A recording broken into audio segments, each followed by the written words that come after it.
guest is with us, the star of this brand new film. It is called Catfish, and Nev is in the studio with us. And it's about, well, why don't you tell us what this documentary is about? It's about you and the experiences you had, but what actually happens, Nev? Yeah, what happens is pretty interesting. I live in New York City with a lot of people, actually. But I share an office with my brother and our best friend, Henry, and they're filmmakers. And back in 2008, I got a message on MySpace from an 8-year-old girl in Michigan who was learning how to paint and had seen some of my ballet photographs in a newspaper and reached out and said, I'd like to paint one of your photos. What do you think? So I thought that was adorable and charming. I said, okay. A couple weeks later, package comes, a little watercolor painting, adorable. And I turned to my brother and he says to me, what is this, so I filled him in. And before I knew it, I was kind of communicating with these people, the mom, the little girl, Abby, and then eventually their friends and family, and getting more and more paintings and corresponding more and more. And eventually I kind of started a flirtatious repartee with Abby's older sister, Megan. And High five. Yeah, right? Yeah. Yeah, who was this super hot, beautiful, smart, talented, horse riding virgin, as it turns out. And so I was into that, and we started. That's one of your weird dating. fetishes, isn't it? Right, long distance online dating, I guess. And then things get weird, and we end up going to Michigan to meet the family, and it takes a serious twist. And sorry, Alex. It was a massive relationship because you were communicating with this girl for like 8 months, wasn't it? By text message, you're talking on the phone, so you really developed this a major relationship. It was a big part of your life. Yeah, it was a slow build. At first, I was really just sort of pen pals with this girl Abby and talking to her mom on the phone, and my mom talked to the mom, and we were getting to know this family, and then as I became friends with more and more of their community through Facebook.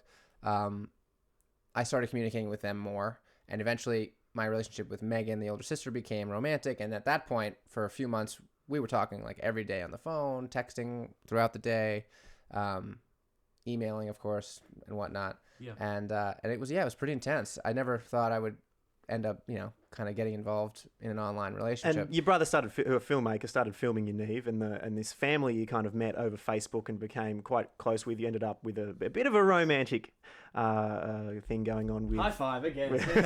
Yeah. With a lady. It didn't turn out the best, and your brother's made a documentary about it. How was your emotion going through this? It's funny. We weren't intending to make a film out of this. My brother and Henry.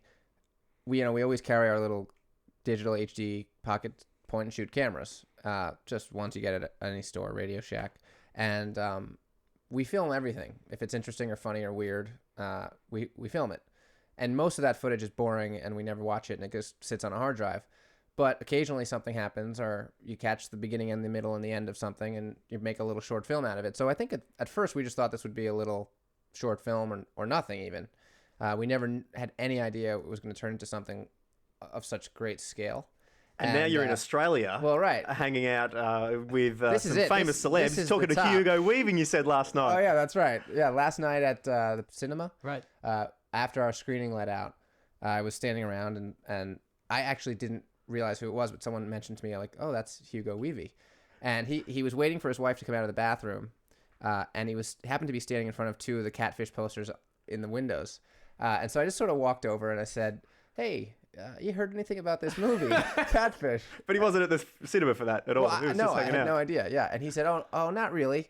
And I said, oh, I heard it's great. And no, I didn't. Blowing your own trumpet there, Nev. But he had seen that the screening was sold out. Right. And we had a nice chat about the King's Speech, which he had just come out of.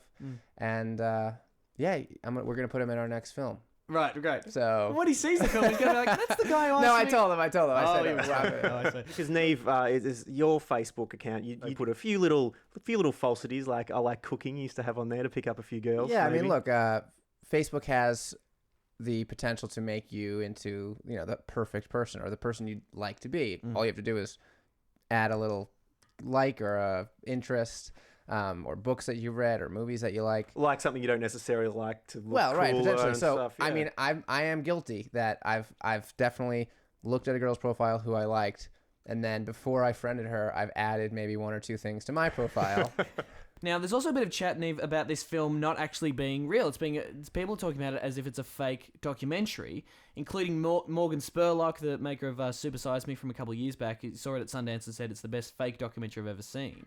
What do you say to those kind of accusations? I have a few responses. I think the one most appropriate for this show is my brother and Henry are not smart enough to come up with this idea and write this script. Right. And if I were as talented of an actor as I'd need to be, my bank account surely would reflect that, and it doesn't. Right. I am broke, basically. Okay. So it is totally bona fide. This whole thing was a real part of your life. yeah, I mean, I could sit you down and take you through footage, and you could talk to my mom. Well, we've got her on the line. I could convince you, I'm sure. But, I feel like everyone who sees the movie, they come out and, yeah, okay, at the theater last night, 250 people saw it. At the end, this came up, and we said, who here thought maybe the movie wasn't real? And 2 people raised their hand. Yeah. And they had strange and unusual concepts of why they thought it wasn't real. But, you can't make everybody happy. And all I can say over and over again is it happened. I was there. Yeah. I remember that this is how it happened. And so, yeah, decide for yourself. But that's not really even the point. The message of the film is the same, and I think people like it either way. All right, thanks, man. Have a good day. Cool. Cheers. You want Triple J? High five. All right.